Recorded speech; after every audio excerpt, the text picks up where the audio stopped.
নমস্কার বন্ধু, আজ আমি আপনাদেরকে আমাদের গ্রামের এক আজব আর এক পুরনো ঐতিহ্যের কথা বলবো। আপনারা এই কখনো শুনেছেন পুকুর থেকে ভগদা ডাং তোলার কথা? আর আমাদের এই ভগদা ঘোরার মহত্বটাই বা কি, আজকের ভিডিওতে আমি আপনাদেরকে সব দেখাবো। সাথে থাকুন আর দেখতে থাকুন আমাদের গ্রামের আসল রূপ।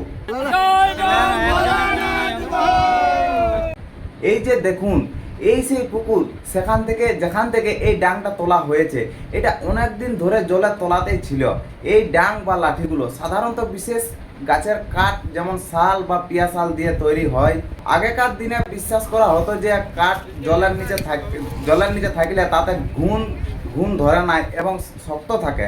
আমাদের গ্রামের বড়রা বলেন এর পিছনে অনেক পুজোর ইতিহাস আছে। এই ডাং আর ভগদা ঘোরা, এই দুটোই কিন্তু আমাদের গ্রামের সংস্কৃতির একটা বড় অংশ।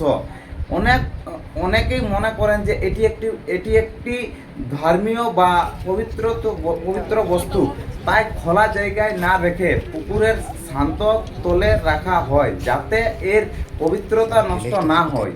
যখন কোনো বিশেষ উৎসব বা পুজো আসে তখন কেবল এটিকে তোলা হয়। শহর বাজারে তো অনেক কিছুই দেখা যায়, কিন্তু আমাদের গ্রামের এই যে মাটির টান, এই যে পুরনো রীতিনীতি, এগুলোই তো আমাদের আসল পরিচয়।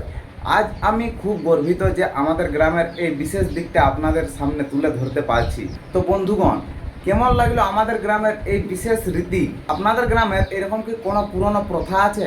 কমেন্ট করে অবশ্যই জানাবেন। আর আজ থেকে আমাদের গ্রামের মেলা চালু। আজ হচ্ছে 25 তারিখ, আজকে ছৌ নাচ, কালকে ভগদাঘোরা, তারপরের দিন আলকা। তো অবশ্যই তোমরা আমাদের গ্রামের মেলা দেখতে আসবে। ভালো থাকবে, সুস্থ থাকবে। চলো ভাই।